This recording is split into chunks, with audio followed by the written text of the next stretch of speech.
नमस्ते दर्शकों, आइए देखते हैं भारत का सौंदर्य और वैभव। आज हम आपको भारत का सौंदर्य और वैभव तो दिखाने ही वाले हैं, किंतु आज जब जिस स्थान पर हम खड़े हैं वो स्थान पूरे एक अभयारण्य में है। अभयारण्य में एक सुंदर मंदिर है जिसका नाम है श्री अमृतेश्वर मंदिर। जो मेरे पीछे आपको दिख रहा है, ये अमृतेश्वर मंदिर में आपको थक्क करने वाला नक्शेकाम देखने के लिए मिलने वाला है। इस अमृतेश्वर मंदिर में आने के लिए यदि आप निजी वाहन से आ रहे हैं तो मैप में क्या सर्च करना है ये मैं आपको मैपल्स का स्क्रीनशॉट दिखा रहा हूँ। जो मैप माई इंडिया भारतीय मैप का एप्लीकेशन है उसका स्क्रीनशॉट अभी आप स्क्रीन पर देख रहे हैं। ये सर्च करके आप यहाँ पर सहजता से आ सकते हैं। इस मंदिर में देखने जैसी इतनी नक्काशी है कि हम एक चलचित्र में दिखा नहीं सकते थे, इसलिए हमने इस मंदिर के 2 चलचित्र बनाए हैं। अभी जो आप देख रहे हैं ये मंदिर का दूसरा चलचित्र है। यदि आपने इसके पहले वाला हमारा चलचित्र देखा नहीं रहेगा, इसी अमृतेश्वर मंदिर का पहला भाग आपने देखा नहीं रहेगा, तो कृपया हमारे चैनल पर जाकर वो पहला भाग भी देख लीजिए, उसमें भी बहुत कुछ देखने जैसा है। अभी इस दूसरे भाग में हम उसी प्रवेश द्वार से इस चलचित्र का आरंभ कर रहे हैं। अभी आपको पटल पर जो दिख रहा है ये दूसरे बाजू का प्रवेश द्वार है मंदिर का। यहाँ का एक विशेष शिल्प भी हमने पिछले चलचित्र के अंत में देखा था, जहां पर एक महिला पुरुष के गले में लटकी हुई है। वो शिल्प हमने पिछले चलचित्र में देखा था जो बाई बाजू में है, और यहाँ के द्वारपाल भी हमने दोनों बाजू के देखे थे। अभी इस प्रवेश द्वार के ऊपर का और नीचे का भाग हमें देखना है, और वहां से अंदर मंदिर के सभा मंडप में प्रवेश करके अंदर का सभा मंडप देखना है। तो आइए इस चलचित्र का आरंभ करते हैं। पिछले चलचित्र में हमने जहां पर समाप्त किया था वहीं से, तो द्वार शाखा देखना क्रमशः करते हैं। मुख्य द्वारपाल विष्णु महाराज जी जो है उनके ऊपर की द्वार शाखा सबसे देखने जैसी होती है। जैसे यहाँ पर भी आप देख सकते हैं, अत्यंत सुंदर नक्काशी मध्य के सबसे जो द्वार शाखा है उसमें बनाई गई है। ये छोटे आकार का गेहूं के दाना के आकार का नक्शीकाम आप देख लीजिए। उसके ऊपर 3D टाइप का शिल्प बनाया गया है। सामने का पाषाण का पोर्शन वैसे के वैसे ही रखा गया है, और पीछे हम उंगली डालकर चेक कर सकते हैं। पीछे से उंगली आर पार जाती है। ये सामने का पाषाण वैसे ही रखा है और अंदर से पाषाण तराश कर निकाला गया है। इतना सुंदर नक्काशी हमें यहाँ पर देखने के लिए मिलती है। उसके ऊपरी भाग में भी ऐसे ही सुंदर नक्काशी बनाई गई है। वो बाजू का जो प्रवेश द्वार हमने देखा था वहां पर उसकी अवस्था थोड़ी अच्छी थी, यहाँ पर थोड़ी खराब हो गई है। कुछ लोगों ने उसको तोड़ा हुआ है, किंतु बहुत सुंदर नक्काशी हमें अभी भी यहाँ पर देखने के लिए इस प्रवेश द्वार के ऊपर मिलती है। दाहिनी बाजू के भी प्रवेश द्वार की द्वार शाखा है वैसी ही है।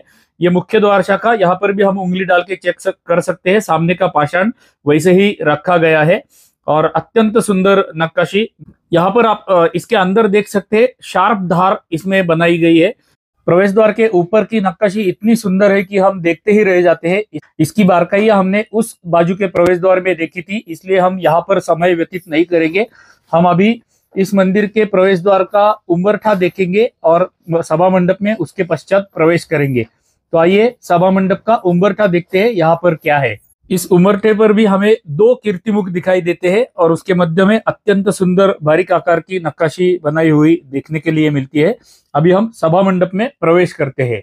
अमृतेश्वर मंदिर के सभा मंडप में भी आपको अत्यंत सुंदर नक्काशी देखने के लिए मिलने वाली है, तो थोड़ा ध्यान देकर यह चलचित्र अंत तक देखिएगा, ये आपसे हृदयपूर्वक प्रार्थना है। यहाँ पर 4 स्तंभ हमें मध्य भाग में दिखाई देते हैं, और मध्य भाग में 4 स्तंभों के मध्य में हमें एक चौकोनी आकार बनाया हुआ दिखाई देता है, जिसको थोड़ी सी ऊंचाई बनाई गई है। और ये चौकोनी आकार जो होता है इसको रंगशिला बोलते हैं। मराठी में रंगशिला बोलते हैं, हिंदी में हम उसे रंगशिला कहेंगे। परमेश्वर के सामने, अंदर जो भी कोई परमेश्वर है उसके सामने गायन कला, वादन कला, नृत्य कला सादर करने के लिए ये रंगशिला का प्रयोग किया जाता था उस कालावधि में। और उसके लिए ऐसे बहुत से मंदिरों में, हमने महादेव के मंदिरों में विशेषता ऐसी रंगशिलाएं हमें देखने के लिए मिलती है। कुछ मंदिरों में ये रंगशिला गोल होती है, कुछ मंदिरों में ये रंगशिला चौकोनी होती है। यहाँ पर जैसा मैंने बोला 4 स्तंभ हमें मध्य में दिखाई देते हैं, और उनके ऊपर अत्यंत सुंदर नक्काशी भी देखने के लिए मिलती है। इस सभा मंडप का छत अत्यंत देखने जैसा है। यहाँ पर आप एक उसका चौकोन देख रहे हैं। सबसे ऊपर आप देख सकते हैं 4 मानव दिखाए गए हैं। मध्य में नंदी महाराज एवं शिवलिंग हमें दिखाई देता है। ये छत का भाग अभी हम देख रहे हैं, ये ध्यान में रखिए। यहाँ के कुछ शिल्पों का वर्णन मैं करूंगा, कुछ आपको केवल दिखाऊंगा। आप कमेंट में लिख सकते हैं कौन से शिल्प है। यहाँ पर आप देख लीजिए, एक युद्ध का प्रसंग दिखाया गया है। एक बाजू में ढाल तलवार दिखाई देती है, दूसरे बाजू में धनुष्य बाण लिया हुआ है, और ये युद्ध का प्रसंग हमें सुंदर दिखाई देता है। सबसे नीचे आप देखेंगे तो एक राक्षस नीचे पड़ा हुआ है, लगता है कि सो रहा है, और कुछ 4 मानव या देव दिखाए गए हैं। संभवतः है कि ये कुंभकर्ण सो रहा है और उसको कुछ लोग जगा रहे हैं, या देव दानव युद्ध में राक्षस को मारा हुआ है देवों ने। अब ये दाहिनी बाजू देखते हैं, यहाँ पर भी शिवलिंग बनाया गया है, नंदी महाराज। उसके नीचे मध्य में हमें युद्ध का प्रसंग दिखाई देता है, जैसा हमने बाई बाजू में देखा था वैसा ही सिमिलर यहाँ पर देखने के लिए मिलता है। नीचे के दृश्य में उन्होंने 4 व्यक्ति दिखाए गए हैं, 2 पड़े हुए हैं नीचे और 2 ऊपर व्यक्ति दिखाई देते हैं। हम लोग किसी भी मंदिर में दर्शन करने के लिए जाते हैं तो सामान्यतः मंदिर के छत की दिशा में किसी का ध्यान नहीं जाता है, ऊपर क्या है कोई देखता भी नहीं है, किंतु मंदिर के छतों में भी इतना सुंदर नक्काशी होती है। यह हमें ध्यान देना चाहिए और बारीकी से इसे देखना चाहिए और समझने का प्रयत्न भी करना चाहिए। संभवतः है कि सारे शिल्प हमें समझ में नहीं आएंगे, किंतु कुछ तो समझ में आएगा, वो हमें देखना चाहिए। ये दूसरा चौकोन अभी आप देख लीजिए। अभी हम बाई बाजू का छत का भाग देख रहे हैं, जैसे हमने मध्य में देखा था वैसे ही साधारणतः यहाँ पर भी शिल्प बनाए गए हैं, उसके जैसे ही दिखने वाले, थोड़े से जीर्ण हुए इसलिए हम चिन्हित नहीं कर सकते, किंतु सुंदर नक्काशी, जब ये मंदिर नया बनाया रहेगा तब कितना सुंदर नक्काशी ऊपर रहेगी इसकी आप कल्पना कर सकते हैं। अभी आप दाहिनी बाजू का चौकोन देख रहे हैं, दाहिनी बाजू का ऊपर का भाग। बाई बाजू में आप देखेंगे तो सारे धनुष्य बाण लेके युद्ध प्रसंग दिखाए गए हैं। अभी यहाँ पर सामने के जो 3 चौकोन अभी हमने देखे उनमें पैटर्न समान है, तीनों में पैटर्न समान है। शिवलिंग उसकी पूजा ऊपरी भाग में दिखाई गई है, नीचे के भाग में युद्ध प्रसंग दिखाए गए हैं। ये पैटर्न तीनों चौकोनों में हमें सेम दिखाई देता है। ये दाहिनी बाजू का जो चौकोन है इसमें एक हमें विशेषता देखने के लिए मिली जो अन्य जगह पे नहीं मिली थी, अन्य स्थानों में नहीं मिली थी। यहाँ पर एक पालकी का प्रसंग हमें देखने के लिए मिलता है, जैसे भगवान की रथ यात्रा या पालकी निकाली जाती है वैसी पालकी यहाँ पर हमें देखने के लिए मिली। मध्य का प्रसंग उल्टा बनाया गया है। अभी ये उल्टा बनाया गया है या उल्टा भूल होके रखा गया है पता नहीं है, किंतु मैं थोड़ा सा उसको 360 डिग्री में घुमा के आपको दिखाता हूँ, तभी आपको ये मध्य के शिल्प आपको दिखाई देंगे। यहाँ पर भी हमें समान शिल्प बनाए हुए, किंतु दोनों बाजू के उल्टे हैं और मध्य का सरल है, या उल्टा, दोनों बाजू के सरल है और मध्य का उल्टा बनाया गया है। अभी ये क्यों है ये हमें पता नहीं है, किंतु जो दिखाई दे रहा है वो हम आपको दिखा रहे हैं। आप देखते रहिए और इसका आनंद लेते रहिए। यदि आपको इसके विषय में हमसे अधिक जानकारी रहेगी तो कृपया कमेंट में लिख दिया कीजिए, या आपसे हमारी नित्य की प्रार्थना तो रहती ही है। हमें जितना समझ में आता है, हमें जो दिखता है वो हम आपको दिखाते हैं और बताते हैं। संभवता है कि आपको हमसे ज्यादा ज्ञान होगा स्थापत्य शास्त्र का, आप कमेंट में लिख दिया कीजिए। ये मध्य का नक्काशी का पट्टा आप देख सकते हैं, अंदर की यक्षिणियां आप देख सकते हैं, अत्यंत सुंदर नक्काशी देखने के लिए मिलती है। अभी हम यहाँ के स्तंभ फटाफट देख लेते हैं। गणेश जी, महादेव, विष्णु भगवान या अन्य देव देवता, सूर्य सुंदरिया, ऐसे अनेक शिल्प अभी यहाँ पर हमें स्तंभों के ऊपर दिखाई देते हैं। सारे शिल्पों का मैं वर्णन नहीं करूंगा, आप अभी चिन्हित कर सकते हैं कि हम लोग क्या देख रहे हैं, क्योंकि हमें समय व्यतीत अधिक नहीं करना है। हमारा इस मंदिर का पहला चलचित्र लगभग 25-26 मिनट का हो गया था। यह चलचित्र हमें इतना लंबा नहीं करना है। मैं आपको पटल पर दिखाता जाऊंगा, आप देखते रहिए। यहाँ पर आप चौकोनी आकार देख सकते हैं, सुंदर नक्काशी, यक्षिणियां बहुत सी आपको देखने के लिए यहाँ पर मिलेगी। और प्रत्येक स्तंभ को चारों बाजू से नक्काशी बनाई गई है, ऐसा नहीं है कि एक बाजू से बनाई गई है, चारों बाजू से सुंदर नक्काशी हमें देखने के लिए मिलती है। थोड़ी बहुत भिन्नता प्रत्येक स्तंभ में मिलती है और विभिन्न प्रकार के नक्काशी हमें यहाँ पर देखने के लिए मिलती है। कुछ स्थानों में हमें विष्णु भगवान, गणेश जी, युद्ध प्रसंग, देव देवताओं के अनेक प्रसंग देखने के लिए मिलते हैं।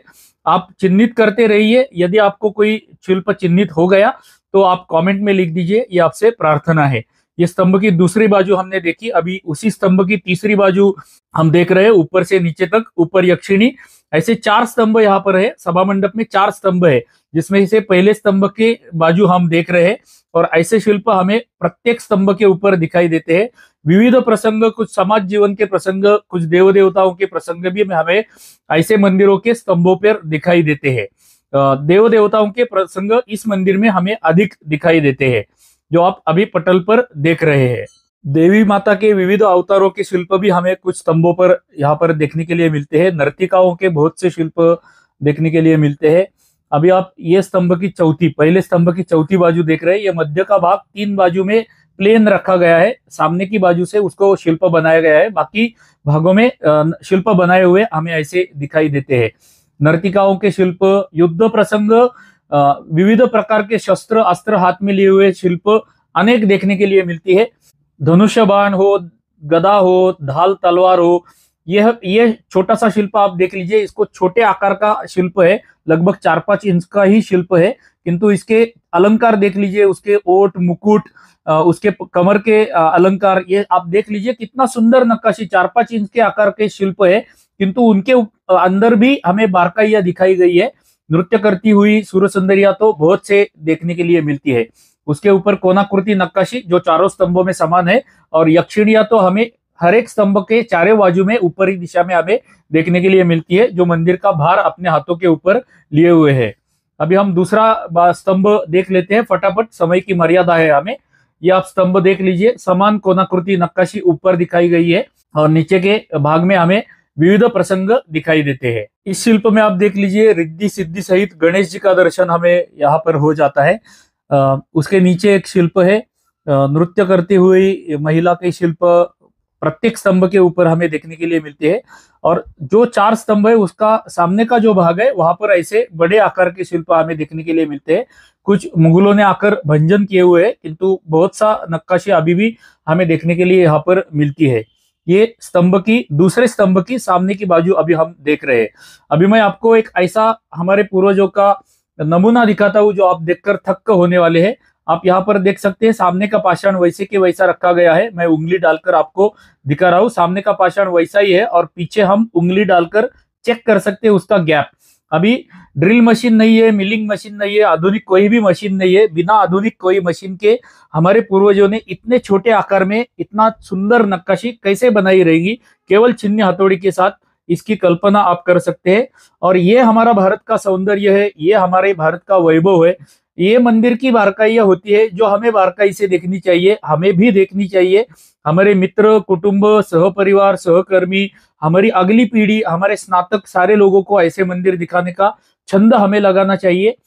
यदि हम देखेंगे बारकाइयों से और अन्य लोगों से वैसा ही आग्रह करेंगे, तो सारे लोग ये ऐसे मंदिर देखने के लिए आएंगे।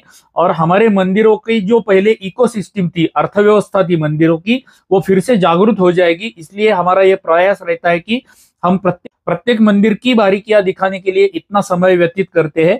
गणेश जी के शिल्प बहुत से स्तंभों के ऊपर दिखाई देते हैं, और आप देखते रहिए, शिल्प सौंदर्य का आनंद लेते रहिए। यदि आपको हमारा ये प्रयास अच्छा लगा रहेगा तो कृपया कमेंट प्रत्येक चलचित्र को करते रहिएगा, उसका हमें लाभ होता है। अभी तीसरा स्तंभ हम देख चुके हैं, चौथा स्तंभ देखते हैं। यहाँ पर हमें एक विशेष शिल्प देखने के लिए मिला, ऊपर की यक्षिणिया, कोणाकृति नक्काशी, और ये शिल्प आप देख लीजिए, दर्पण सुंदरी का शिल्प है। उसके एक हाथ में उसने दर्पण लिया हुआ है, यानी कि आईना, उर्दू में आईना बोलते हैं उसे, और दूसरा हाथ उसने केश रचना कर रही है, दूसरे हाथ से केश रचना कर रही है। इस ऐसे शिल्प को दर्पण सुंदरी कहते हैं। उसके नीचे गणेश जी का शिल्प, उसके नीचे सूर्य सुंदरी बांसुरी बजा रही है, ऐसी सूर्य सुंदरी हमें देखने के लिए मिलती है। और ऐसे सुंदर सुंदर शिल्प उसी स्तंभ की अभी हम दूसरी बाजू देख लेते हैं, वहां पर भी हमें बहुत से शिल्प देखने के लिए मिलते हैं। सामने वाली बाजू है जहां पर बड़े आकार का शिल्प हमें देखने के लिए मिलता है।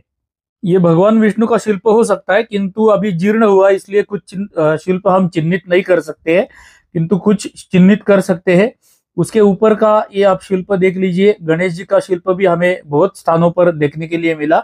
ये एक क्लोजअप मैं आपको दिखा रहा हूँ। प्रत्येक शिल्प का मैं वर्णन नहीं करूंगा क्योंकि समय की मर्यादा है। ये एक विशेष शिल्प मुझे देखने के लिए मिला, इसलिए मैं आपको थोड़ा दिखाता हूँ। आप देख सकते हैं नीचे के पैर है, वो बाया हाथ उसने छाती के ऊपर रखा हुआ है, और दाहिना हाथ ऊपर करके वो कुछ गा रहा है। जैसे आपने पंडित भीमसेन जोशी को गाना गाते हुए कभी देखा रहेगा, एक हाथ छाती पे रख के दूसरा हाथ ऊपर करके वो गाना गाते हैं। वैसा शिल्प हमें यहाँ पर देखने के लिए मिला। इस सभा मंडप में बहुत अंधेरा है, फिर भी हम फ्लैशलाइट लेके आपको दिखाने का प्रयत्न कर रहे हैं। दूसरी अंधारी बाजू आप देख लेते हैं। ऊपर का भाग तो हमें पता है, यहाँ पर एक सुंदर सूर्य सुंदरी हमें देखने के लिए मिली।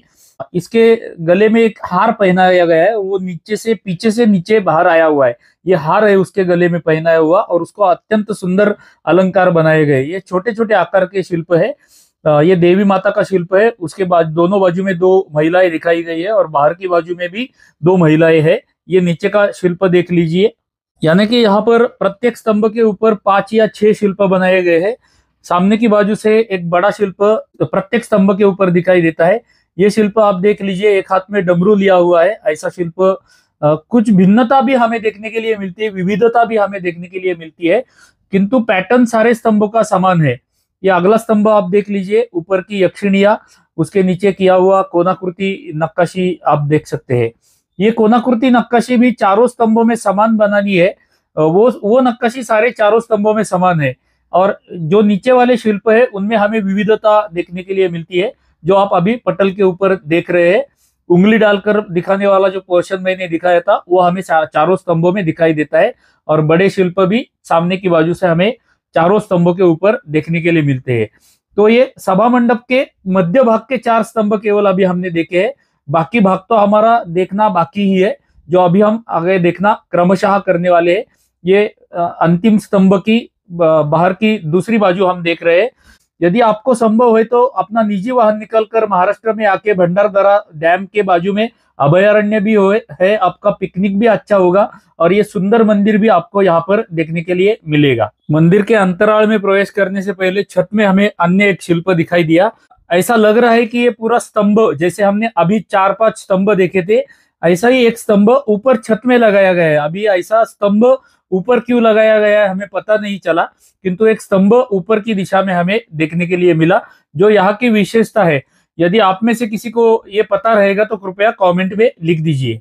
अभी हम देख रहे हैं सभा मंडप का छत। मंदिर के सभा मंडप का छत, 4 बाजू में 4 यक्षिणियां आपको दिखाई देती रहेंगी। ये 1, 2, 3 और 4 यक्षिणियां हमें यहाँ पर दिखाई देती है, जो ऊपर के शिखर का भार अपने ऊपर ली हुई है। 4 कोनों में 4 कीर्तिमुख त्रिकोणीय आकार के पाषाण में लगाए गए हैं, और ऊपर छोटा छोटा होते जाने वाला शिखर का अंदर का भाग, आंतरिक भाग हमें ऊपर शिखर में देखने के लिए मिलता है। अब हमें सामने मंदिर का अंतराल दिखाई दे रहा है। मध्य में जो शुभ्र वर्ण की भूमि बनाई गई है वो मंदिर का अंतराल है। यहाँ पर भी 2 स्तंभ है, और दोनों स्तंभों के ऊपर द्वारपाल बनाए गए हैं। यह अंतराल के प्रवेश द्वार का स्तंभ हम देख रहे हैं। अत्यंत सुंदर नक्काशी, जैसे हमने अन्य स्तंभों के ऊपर यहाँ के बहुत स्तंभ हमने देखे, वैसे ही सुंदर नक्काशी इस दोनों स्तंभों के ऊपर बनाई गई है। समय बचाने के लिए मैं अभी आपको केवल इसकी झलक दिखा रहा हूँ, अधिक समय हम व्यतीत नहीं करेंगे। बाई बाजू में एक देव कोष्ठक हमें देखने के लिए मिलता है, और दाई बाजू में एक देव कोष्ठक है।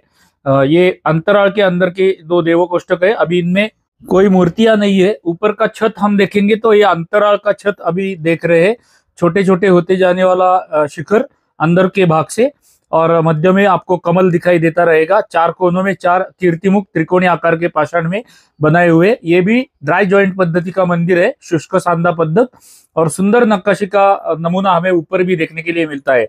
अभी हम मुख्य गर्भगृह का प्रवेश द्वार देख रहे हैं। गर्भगृह के प्रवेश द्वार को 1, 2, 3, 4, 5, 6 द्वारपाल बनाए गए हैं। 6 द्वारपाल है, यानी कि 6 द्वार शाखाएं भी यहाँ पर है। जितने द्वारपाल होते हैं उतनी ही द्वार शाखाएं होती है। उसके नीचे भी कुछ शिल्प बनाए गए हैं। अभी मैं इसका वर्णन करने में समय व्यतीत नहीं करूंगा, क्योंकि हमने बहुत से द्वारपाल देखे हुए हैं, बहुत सी द्वार शाखाएं मैंने आपको विविध मंदिरों में दिखाई हुई है, विशद की हुई है। ये ऊपर की बाजू हमने देख रहे हैं अभी, और दाहिनी बाजू में भी 6 द्वार शाखाएं और 6 द्वारपाल हमें देखने के लिए मिलते हैं। मध्य में आप देखेंगे तो ये उंबरटे पर भी 2 कीर्तिमुख और सुंदर नक्काशी मध्य में हमें देखने के लिए मिलती है। गर्भगृह का ये बाजू का द्वार अभी बंद करके रखा हुआ है, किंतु गर्भगृह के द्वार के ऊपर का नक्काशी हम देखेंगे तो ये ऊपर की नक्काशी भी अत्यंत सुंदर है और दर्शनीय है। ऊपरी भाग में 5 छोटे छोटे मंदिर बनाए गए हैं, और उन 5 मंदिरों में विविध देव देवताओं के शिल्प हमें देखने के लिए मिलते हैं। अत्यंत सुंदर नक्काशी ऊपर भी है। ये मुख्य गर्भगृह का प्रवेश द्वार अभी आधा बंद किया हुआ है, और उसको द्वार भी बंद करके रखा है, क्योंकि अंदर गर्भगृह में पानी है। उससे अंदर देखने से पहले आप यहाँ पर देख लीजिए, एक बाद में लगाया गया स्तंभ आपको प्लेन दिखता रहेगा बाई बाजू में। ऊपर का बांधकाम जो है, ऊपर की नक्काशी नीचे गिरनी नहीं चाहिए, इसके लिए आधार देने के लिए ये बाद में लगाया गया स्तंभ दिखता है। अभी मैं आपको अंदर का शिवलिंग का दर्शन कराता हूँ। उससे पहले आप देख लीजिए कि यहाँ पर गर्भगृह में जो पानी है, इस मंदिर के बाजू में ही प्रवरा नदी बहती है। वो प्रवरा नदी का पानी अभी जस्ट बारिश का सीजन समाप्त हो गया है, तो प्रवरा नदी में बहुत पानी है और वहां से पानी नीचे भूमि से इस गर्भगृह में आता है और प्रतिवर्ष यहाँ पर गर्भगृह में पानी आता है, इसलिए हमें अभी शिवलिंग पानी में दिख रहा है। ओम त्र्यंबकं यजामहे सुगंधिं पुष्टिवर्धनम् उर्वारुकमिव बन्धनान् मृत्योर्मुक्षीयमामृतात्। ओम तत्पुरुषाय विद्महे महादेवाय धीमहि तन्नो रुद्रः प्रचोदयात्। अब हम मंदिर के गर्भगृह की बाहर की दाहिनी बाजू देख रहे हैं। पहले मैं आपको ऊपर से शिखर दिखाता हूँ। भूमिज पद्धति का अत्यंत सुंदर शिखर और अच्छी अवस्था में यहाँ पर हमें देखने के लिए मिलता है। शिखर के ऊपर भी अत्यंत सुंदर नक्काशी बनाई गई है। शिखर के नीचे मध्य भाग में झुमरों की मालिका, जो मंदिर का छत है, वहां पर भी अत्यंत सुंदर झुमरों की मालिका और नक्काशी बनाई गई है। ये जो पैटर्न आपको दिख रहे हैं, ये पैटर्न मंदिर के तीनों बाजू में समान बनाए गए हैं और ऐसा सुंदर नक्काशी हमें देखने के लिए मिलती है। गर्भगृह के बाहर हमें गोमुख दिखाई देता है। अभी आप देख सकते हैं मंदिर के गर्भगृह में भी पानी था, इसलिए यहाँ पर गोमुख के लेवल में भी पानी है। अभी गोमुख पानी में है। गोमुख को जाने के लिए यहाँ पर सीढ़ियां भी बनाई गई है, किंतु गोमुख यहाँ पर इस दिशा में हमें देखने के लिए मिलता है। उसके पीछे हमें एक देव कोष्टक भी देखने के लिए मिलता है, जिसमें कोई मूर्ति नहीं है। तो दर्शकों, हम चलचित्र की इतिश्री कर रहे हैं। इतिश्री करने से पहले ये मंदिर का अवयव हम फिर से देख लेते हैं। इसे जाल वातायन बोलते हैं, जिसे उर्दू अरबी में झरोका बोलते हैं, उसे संस्कृत भाषा में जाल वातायन बोलते हैं। मंदिर में अंदर हवा आने जाने के लिए जो वातायन होता है उसको वातायन बोलते हैं। और यहाँ पर जाली है, पाषाण में बनाई हुई जाली है, इसके लिए इसको जाल वातायन बोला जाता है। जैसा ये मंदिर हमें अच्छा लगा, वैसा आपको भी अच्छा लगा रहेगा। इस स्थान पर पहुंचने के लिए जो मार्ग है वो भंडारदरा दरण के बाजू से आता है। पूरा जंगल में से रास्ता है। रास्ता थोड़ा खराब हुआ है, मार्ग थोड़ा खराब हुआ है, तो हम कैसे तैसे करके यहाँ पर पहुंच गए थे। यदि आपके लिए संभव है, आप भंडारदरा क्षेत्र में कभी आने वाले हैं, तो ये अमृतेश्वर मंदिर का दर्शन लेने के लिए अवश्य आइएगा। और हमारे चलचित्र में जो बातें हमने दिखाई है वो आप यहाँ पर प्रत्यक्ष देख सकते हैं। हमारी नित्य की प्रार्थना तो आपसे रहती है कि यदि जो हम प्राचीन मंदिर दिखाते हैं हमारी वाहिनी पर वो आपको अच्छे लगते रहेंगे, तो कृपया हर चलचित्र को लाइक किया कीजिएगा। एक छोटा सा कमेंट भी हर चलचित्र को कर दिया कीजिएगा। हमारी वाहिनी को यदि अभी तक आपने सब्सक्राइब नहीं किया रहेगा तो सब्सक्राइब भी कर दीजिए, ये आपसे हृदयपूर्वक प्रार्थना है। चलिए, तो ऐसे ही किसी सुंदर मंदिर के अगले चलचित्र में मिलते हैं। तब तक के लिए आप सभी को धन्यवाद, धन्यवाद, धन्यवाद।